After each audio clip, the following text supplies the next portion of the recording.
Can you see the presentation? Yes, bro.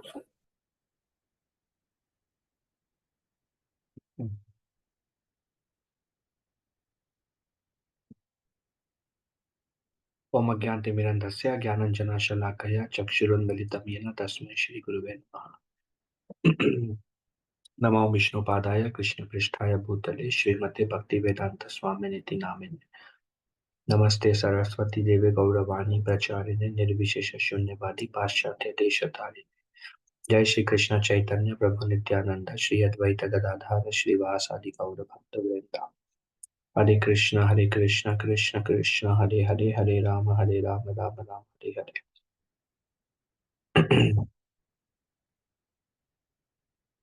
मुखं करोति वाचालं पंगुं लंघयते गिरिं यत्कृपातमहं वन्दे श्रीगुरुं दीनतारिणं परमानन्दमाधवं Sri Chaitanya ईश्वरम्।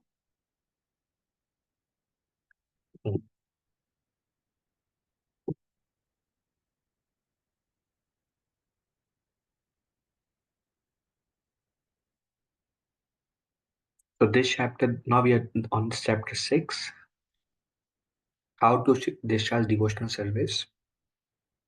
We discussed, Rupa Goswami has described, there is Vaidhi Bhakti, there is Bhava Bhakti, and there is Prema Bhakti. Goswami ji divides Vaidhi Bhakti into Vaidhi Sadhana Bhakti and Vaidhi Raganuga Bhakti. Vaidhi Sadhana Bhakti is um, what to do, actually how to practice Bhakti. What to do, what not to do. Both things like guidance from scriptures. How to behave, how not to behave. What actions to perform where, what actions not to perform. So this is do's and don'ts of Bhakti. That is Vaidhi Sadhana Bhakti. Vaidhi means according to scriptural injunctions.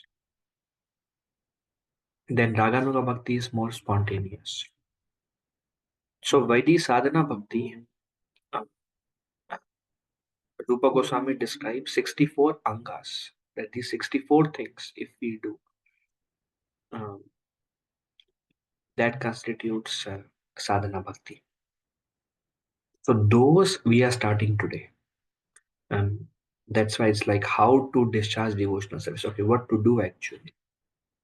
The 64 items. And this chapter describes all 64 of them.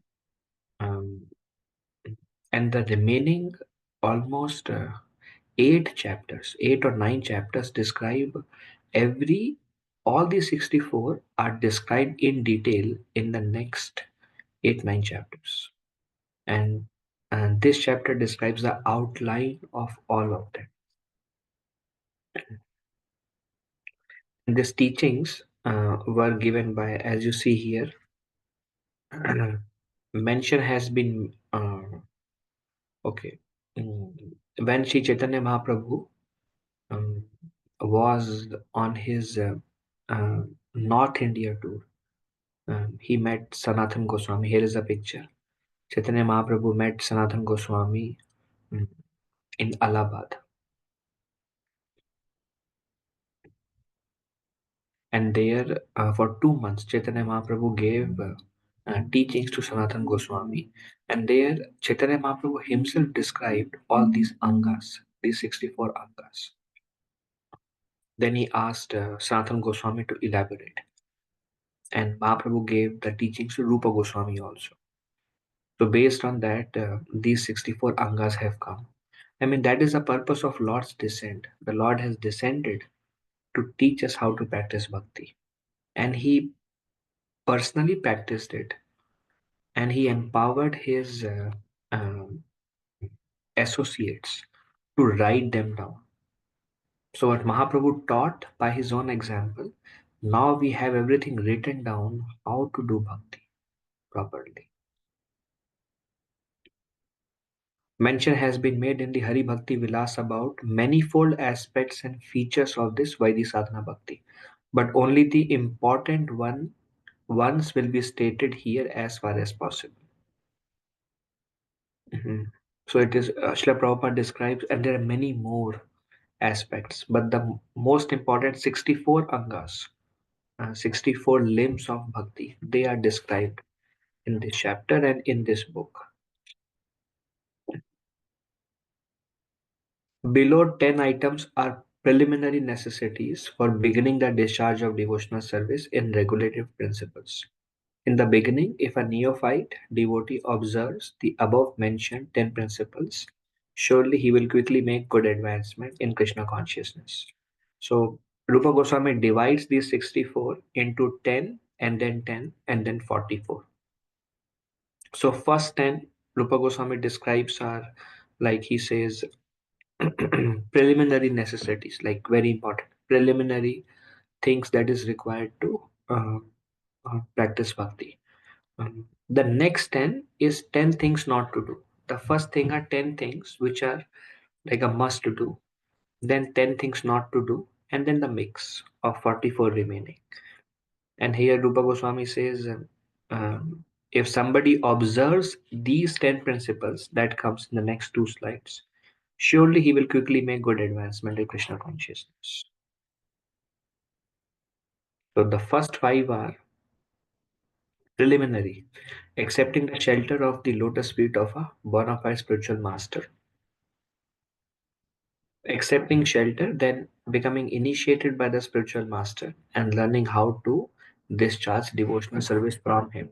Um, Preliminary means, okay, this is necessary before we begin our devotional service. So first is shelter. What is the difference between shelter and initiation? Initiation is like we officially accept a spiritual master, and shelter is like we are aspiring from a spiritual master and we take shelter of that spiritual master. Like I'm aspiring. We come under their guidance basically. That is like we have received their shelter, and then with time becoming initiated, and then learning from the spiritual master how to discharge devotional service, serving the spiritual master and obeying his orders with faith and devotion. Then the third is serving and uh, obeying his orders with faith and devotion. So first is we accept the shelter, we become initiated by a spiritual master, we hear from spiritual master how to practice devotional service, we serve the spiritual master, and we obey what we are hearing from spiritual master with faith and devotion. Um, Following that, then these first three are on spiritual master. First three preliminary necessities. Mhm. Then following the footsteps of great acharyas under the direction of the spiritual master. Then we learn from spiritual master, and then we also follow, along with our spiritual master, we also follow great acharyas like Srila Prabhupada, um, um, Saraswati Thakur, Bhakti Vinod Thakur, then the Goswamis. So in this way, we follow them also. Basically, we get connected to the entire parampara. No? We get inspiration and from the entire parampara.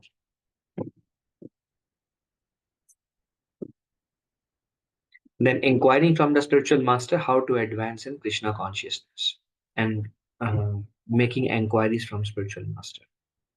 So we receive shelter, we get initiated, we hear, we serve him, we obey his instruction, we have faith in him and devotion for him, um, him or her.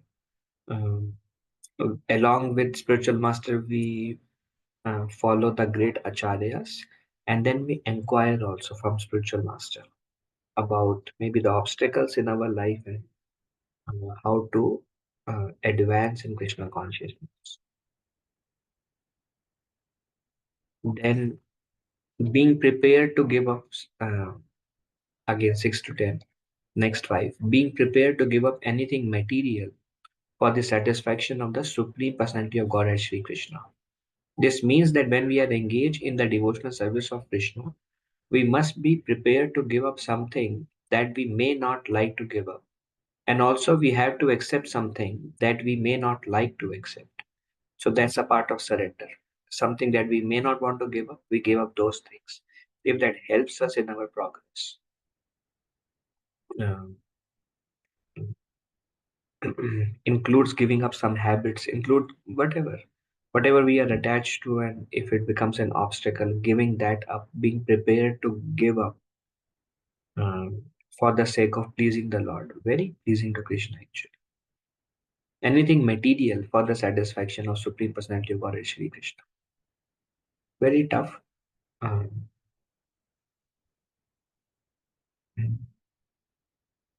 and then accepting something that we may not like to accept.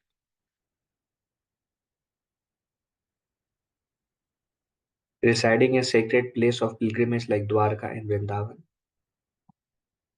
It is also mentioned like visiting Srila Prabhupada's temples is not different from Vrindavan. Accepting only what is necessary or dealing with the material world only as far as necessary, which basically um, the concept of um, Atyahara is not good. Again, same letter of instruction.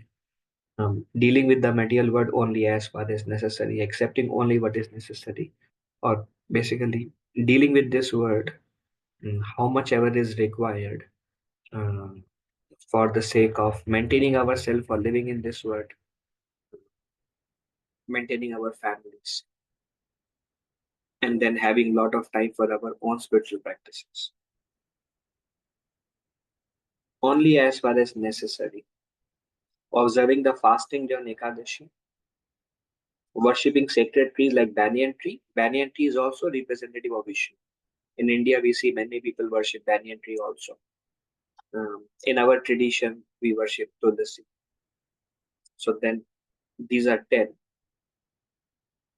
Without following the next below mentioned 10 principles, one cannot properly. Now, this is about the next 10, 10, 11 to 20. Without following these 11 to 20, one cannot properly elevate himself to the platform of sadhana bhakti or devotional service in practice. Altogether, Srila Rupa Goswami mentions 20 items, and all of them are very important. Out of 20, first three, namely accepting the shelter of bona fide spiritual master, taking initiation from him, and serving him with respect and reverence, are the most important. Among these 20, the first three, accepting the shelter, accepting initiation, and serving with faith and devotion, they are most important. So, what are the next 10? One should rigidly, these are things that we should not be doing. One should rigidly give up the company of non-devotees.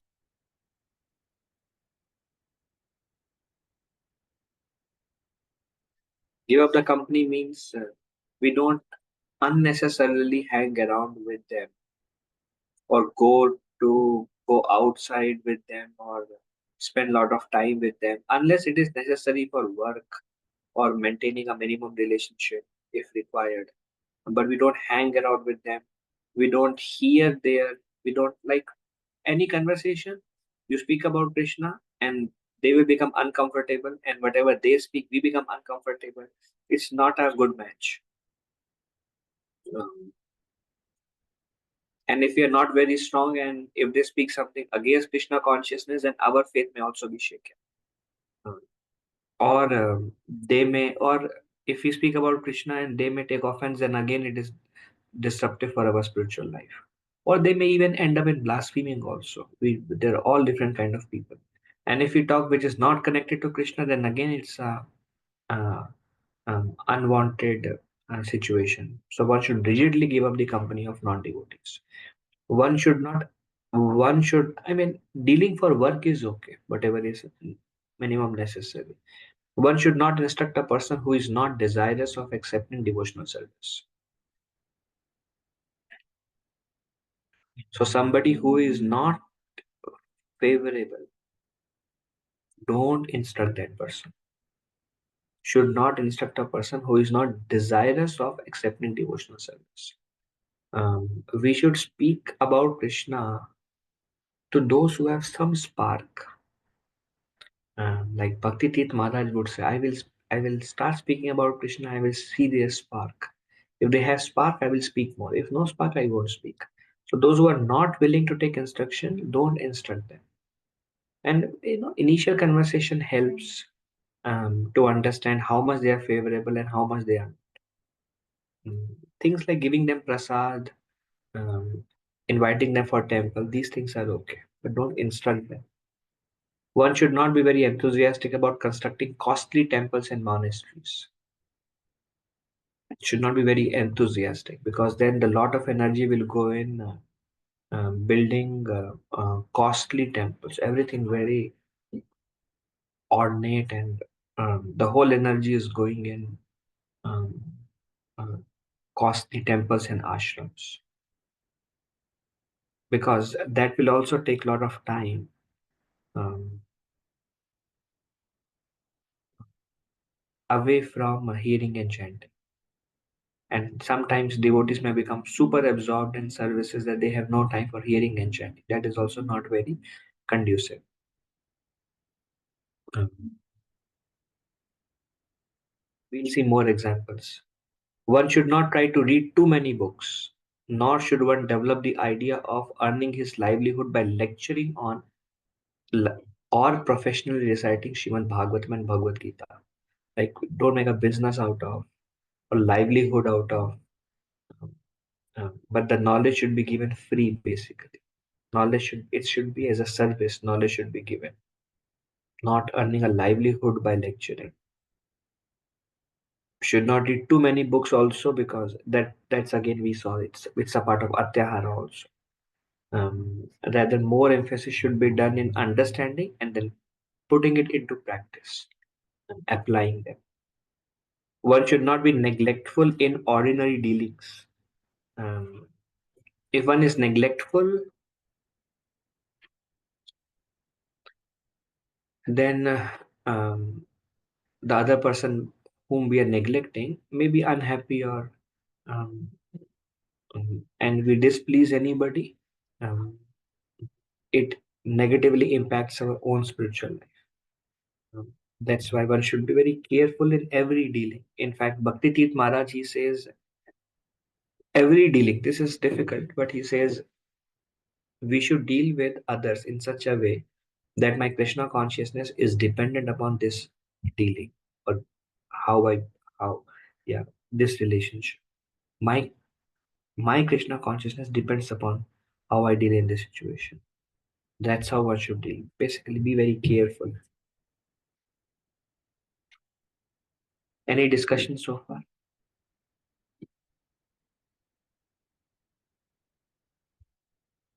Hare Krishna. Prabhuji, Gagan Prabhu, Hare Krishna. Prabhuji, so okay, I understand this point of not building costly temples based on Bhaktisiddhanta Saraswati Thakur's example of not like wish to use the marbles and sell them to distribute more books. But even though like we say in ISKCON, like there are like so many big temples. Like I'm not saying not to build something good for Krishna, but like uh, I'm like confused about this Yeah, wonderful. tension. Yes, wonderful point. So Srila Prabhupada says like two things, Prabhuji. One thing is, Srila Prabhupada says building temples for the sake of preaching is required. And Prabhupada says building costly temple for um, uh, our satisfaction or satisfaction of false ego is not good. Like many times in India, this is the temple, I'm building this temple.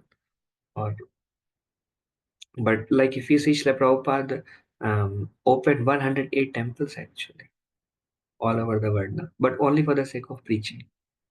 Because if there is a place that people will come and people will connect, the mood of building a temple is preaching, not building a temple for the sake of the temple. Um, and then we saw Bhaktisiddhanta Saraswati Thakur.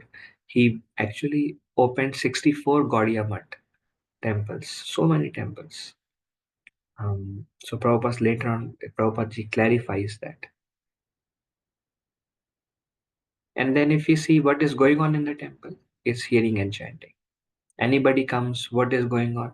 More and more kirtan, more and more glorification, more and more hearing, more and more seva. So this is what temple promote, is developing our relationship with Krishna. Is it all right? Yes, thank you so much, Prabhuji. Thank you. Prabhuji, sometimes the architecture and the beauty of temple can in itself be attraction, right? Like um, Yeah, yeah. And there is another principle of doing best for Krishna. When that is the mood, very good. Yeah, everything depend upon our consciousness also. Um, like when I Prabhu, adding to your point, Srila Prabhupada was like he said, I was very happy sitting under a tree doing my bhajan. Um, um, but who will come and meet me and talk to me? But now I'm sitting in this, whatever palace they built, like palace of gold they built, and now influential people are coming and talking to Swamiji. So Prabhupada says, whatever helps me or give me an opportunity to glorify Krishna, I'll accept that. So whatever, if the mood is preaching, good. yes, like Mayapur, right? It's very expensive in terms Uh, of marbles from all over the world. If you see I mean, it may seem like highest quality of luxury uh, is being put in there. mm. Um, But then the mood of devotees is this is what Bhaktivinoda Thakur envisioned. This is Nityananda Prabhu. He mentioned about it. Srila Prabhupada mentioned about it. The whole world will come to take shelter and understand the importance of Lord Chaitanya.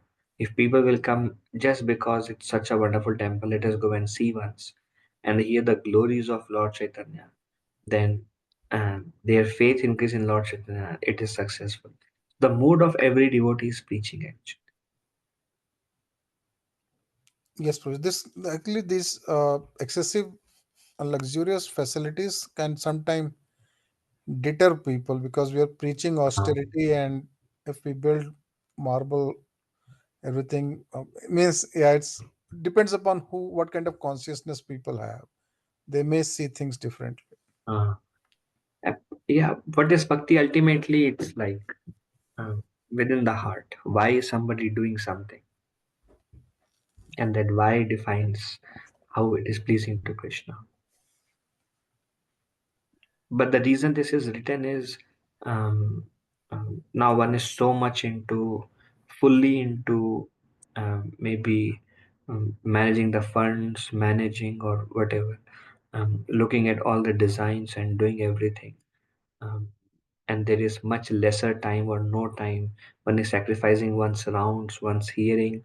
Preaching is also sacrifice. The whole energy is going in building a temple all only. Then also it's not very favorable in one way.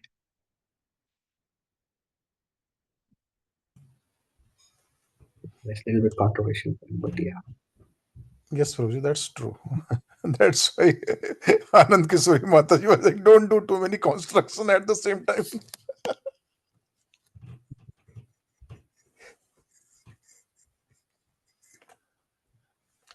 Anything else?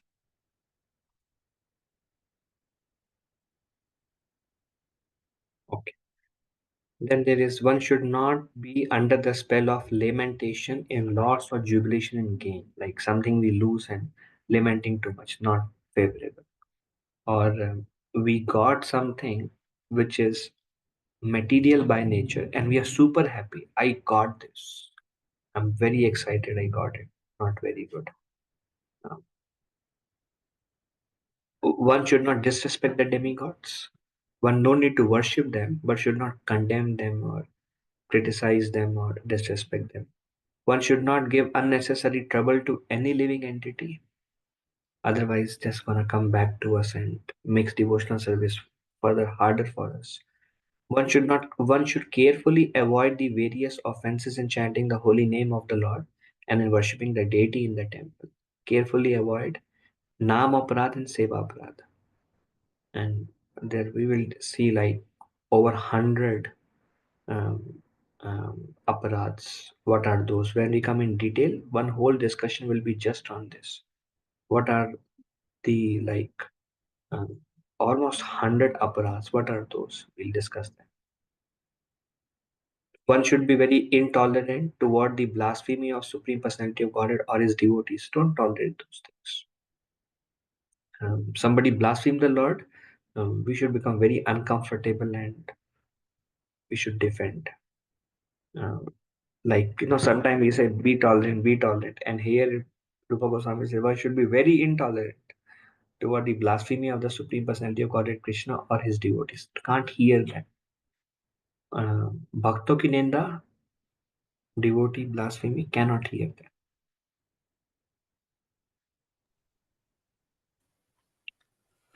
Prabhuji, Hare Krishna, Prabhuji. Prabhuji, Prabhuji, I have a question. So I understand this point, Prabhuji, that a devotee cannot and should not hear the blasphemy of the Lord or his associates or devotees. So, Prabhuji, in a realistic environment, we have so many, we live in a society. We have big family, joint family, things like that. We have close friends, and also in that scenario, in that situation, should we just kept our mouth shut when somebody does that? Mouth shut means we are tolerating him, but it is said one should be very intolerant. So three options are there, three things it is given. One thing is either we leave the place, please excuse me.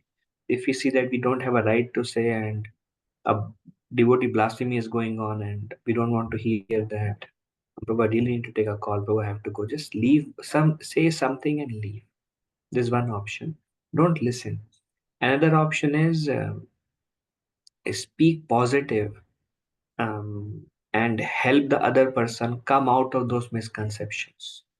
Prabhu, you're talking about this devotee, but I'll tell you one thing I saw in this devotee. This devotee did like this, and that's amazing, Prabhu.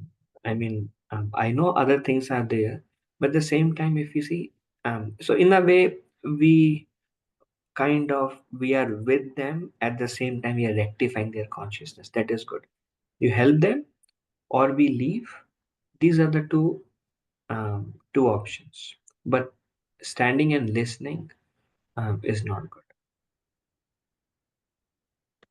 Third option they say is we should commit suicide. But of course, we don't say that. But it is mentioned in scriptures. If we cannot leave and we cannot rectify and we're just hearing, then we should commit suicide. So better first two options. Is that all right, Rajni Mataji? Yes, Prabhuji. I know sometimes it's hard, time, place, circumstances, but maybe if we are in a situation that somebody is blaspheming, maybe that's not the right association for us. Maybe we can have limited association with them. If we have to listen and they are like that, then probably it's not good. What do you think? Well, Prabhuji, the only thing is that when the two reasons does not apply, and the two reasons does not is not applicable, and there is a no point for the third one. So in that scenario, I meant by that scenario. In that scenario, should we just not bringing up the Lord and spirituality? Yeah, yes. If they are, that's one of the instruction before na, is don't instruct those who are not willing to discharge devotional service or not favorable to devotional service. Don't instruct them. Yes, Prabhuji. Yeah, that's what I wanted to Yeah. clarify. Give them some prasad and then no need to associate with them also in that case. That is the first one. Avoid association of non-devotees and whatever is necessary for work or whatever social obligation, whatever it is, and be more around devotees who glorify the Lord.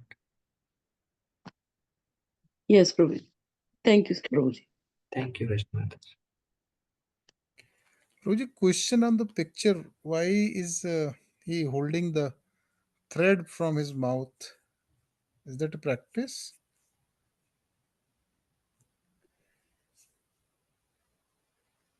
Hmm.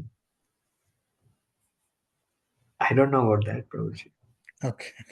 Prabhuji, I, is it a kusha grass? Kusha grass we hold. Yeah.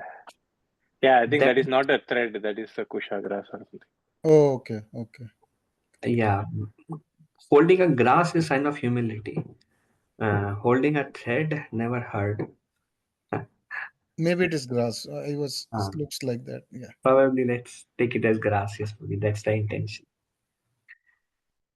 Okay. Okay. Then one should decorate the body with tilak. Please put tilak on your bodies. In marking such tilak, sometimes one may write Hare Krishna on the body. Usually we don't do that, but some tradition, some Vaishnava tradition, they actually with the tilak they write Hare Krishna on the body. It's also a decoration of the body. Um, it is said tilak and neck bead are the decoration of a Vaishnava. One should accept flowers and garlands that have been offered to the deity. If somebody gives you a flower or a garland that is offered to the deity, accept them with gratitude and the spiritual master and put them on one's body, because that is the mercy of the Lord coming. And whenever the Lord is giving mercy, immediately receive it and bow down to it, because this is Lord coming to us in those forms. One should learn to dance before the deity. If you don't know how to dance before the deity, come on Sunday evenings. One should learn to bow down immediately upon seeing the deity or the spiritual master. When we see them, Guru or Krishna, bow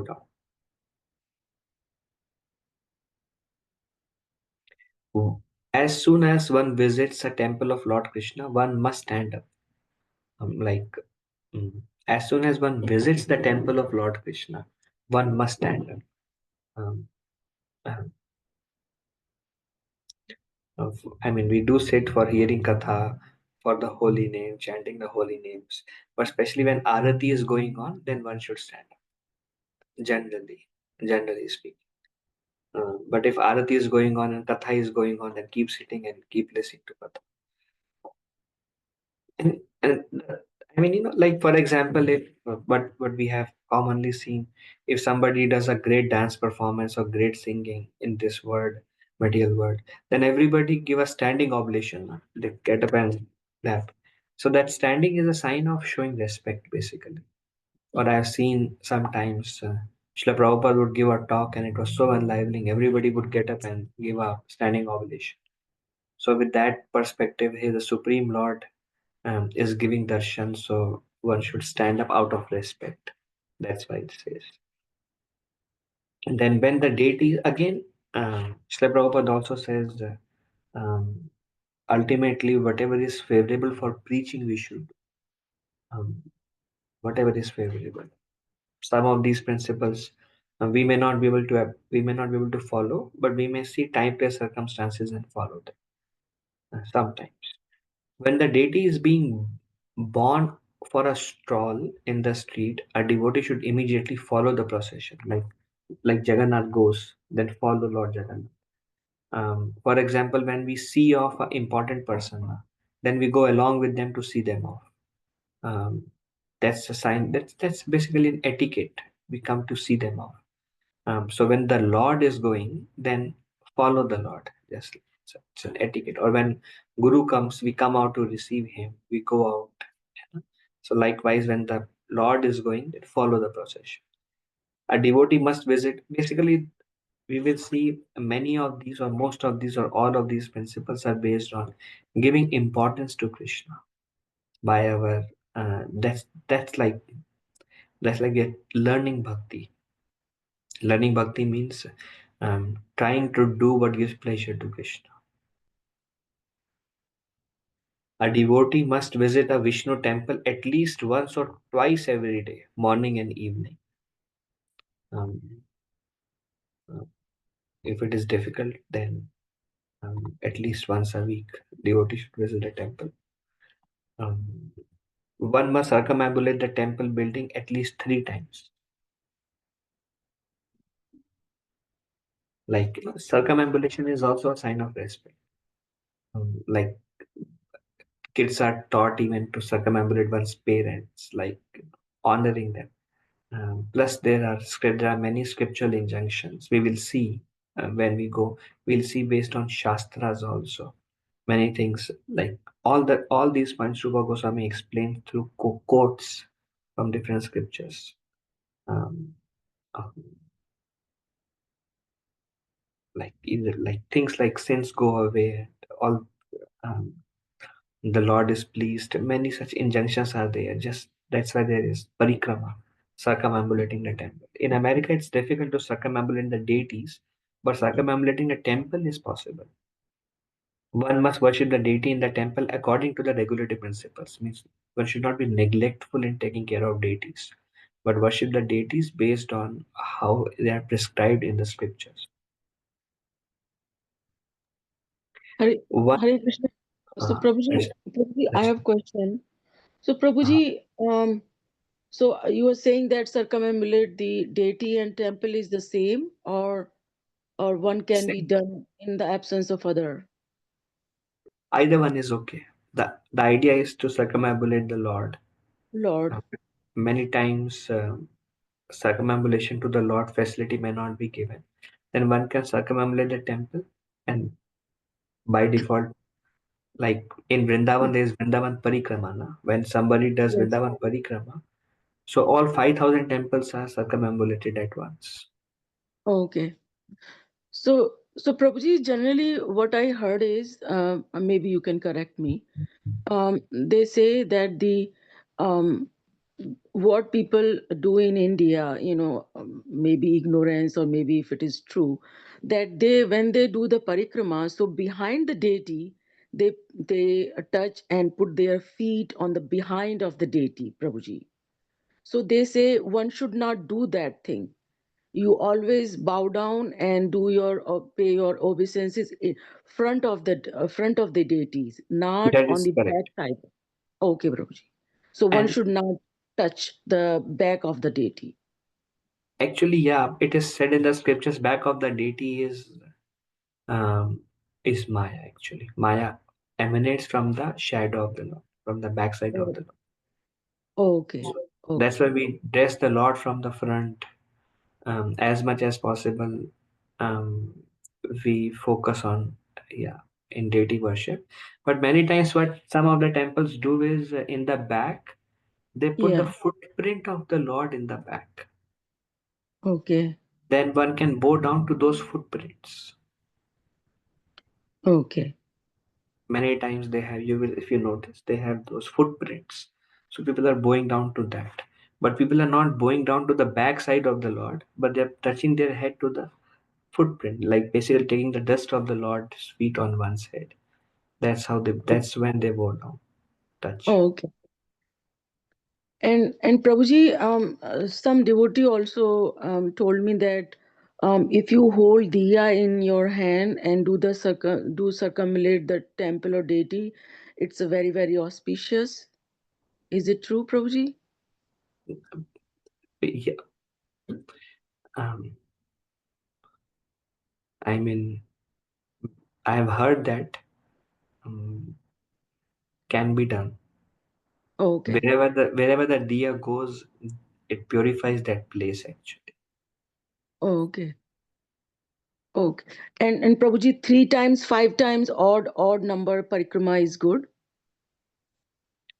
Um, as many times. Okay. Some temples have some suggestions based on the benedictions or the Lord gives. When Sanatana Goswami, this Shila, if you circumambulate 4 times, it's like Govardhan Parikrama. In that temple, they circumambulate 4 times in Vrindavan Radha Modan Mandir. So, yeah, different Okay. temples. Some, Govardhan tongue is there. We circumambulate 7 times. Otherwise, generally 3 times or 1 time. So it varies. Okay. Okay, Prabhuji. Thanks, Prabhuji. Thank you, Christine. Okay. Then we have one must render personal service to the deities. Very, very nice to render some personal service to the deity, like either feeding them, arati, dressing, or maybe just singing for the deities. These are personal services. One must sing, one must perform sankirtan, one must chant, one must offer prayers, one must recite notable prayers. Notable prayers means like we say, no, Om Agyanti Midandasya, Hey Krishna Karuna Sindhu, or while offering we say Namo Brahmane Deva Go Brahman. They are from scriptures. So these are like reciting notable prayers. One must taste Mahaprasad, food from the very plate offered before the deities. Like take even a little bit Mahaprasad. That's why in temples we see even if one spoon Mahaprasad, which is directly coming from the plate of the Lord, is also served. One must drink Charanamrita. Um, we will see some verses on that. It's basically the water which is flowing from the feet of the Lord and taken in a container and mixed with some honey and other things. Um, one must smell the incense and flowers offered to the deity. One must touch the lotus feet of the deity. You can massage when you are like, if you are like allowed to go to the deities, then you can massage their feet. One must see the deity with great devotion. One must offer arati at different times. Usually we offer 6 times a day. One must hear about the Lord and his pastimes from Bhagavad Gita and Srimad Bhagavatam. One must pray to the deity for his mercy. One should remember the deity, especially during japa, if possible. One should meditate upon the deity. One should render some voluntary service. One should think of the Lord as one's friend. We will see all these things in detail. What does it mean? What are the two ways in which one can think of Lord as one's friend? But in Prabhuji, simple what way, is difference between remembering and meditating?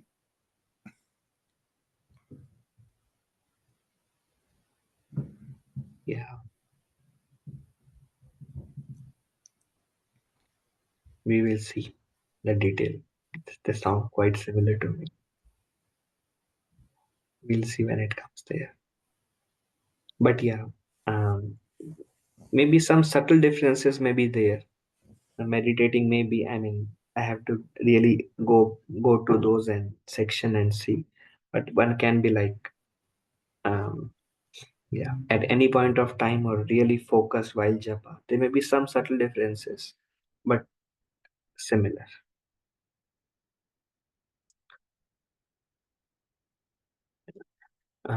Think of Lord as one's friend means, a friend. बोलते हैं ना, friend in need is friend indeed. Like asking help from the Lord. Like one example of friendship is given is when Draupadi was in need. She, hey Krishna, hey Govinda. So that is also like treating him as a friend. Um, it's one kind of friendship. Then one should offer everything to the Lord. Whatever one eats, whatever one does, whatever one gives away. Yat karosi yad asnasi yad juhosi dadasi yat. Whatever one do it as an offering to the Lord. My Lord, I'm doing this for your pleasure. Om Tat Sat. One should offer a favorite article, such as a food or a garment that we really like. One should offer it to the Lord. One should take all kinds of risks and perform all endeavors for Krishna's benefit. Take risk for Krishna's benefit or perform all endeavors for Krishna's benefit. Actually, one should, yeah, Prabhupada says many times taking risk for the service of Krishna. Krishna will, uh, Krishna is pleased because there is a leap of faith in that Krishna is going to take care. If I do something for Krishna, then I should not be worried about failure or what will happen. And those feelings may hinder us from taking some steps to serve Krishna. Rather, one must jump and take some risk, hoping that Krishna will take care of everything. But taking some risk for Krishna is very wonderful, actually. Perform all endeavors for Krishna's benefit. Whatever we do, see if it can be done with the consciousness that it is for the pleasure of the Lord. We are doing this for the pleasure of the Lord. We are speaking for the pleasure of the Lord. We are doing kirtan for the pleasure of the Lord. Perform all endeavors for Krishna's benefit. In every condition, one should be a surrendered soul. Whatever happens in life, my Lord, whatever you desire.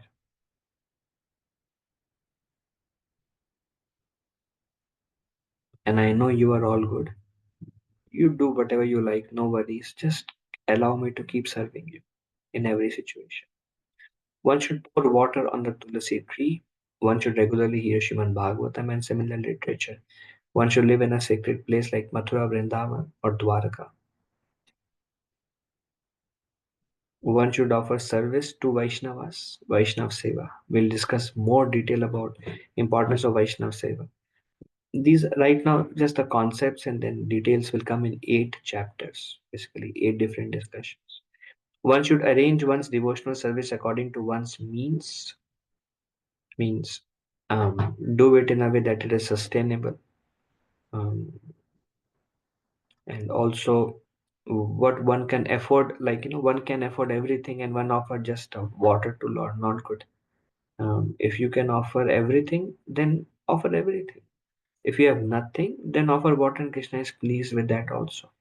So arrange one's devotional service according to how much maximum can you do to serve Krishna. Do that much.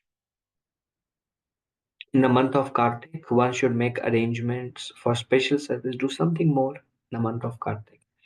During Janmashtami, one should observe a special service, some special service for Lord Krishna on Janmashtami. One should do whatever is done with great care and devotion for the deity.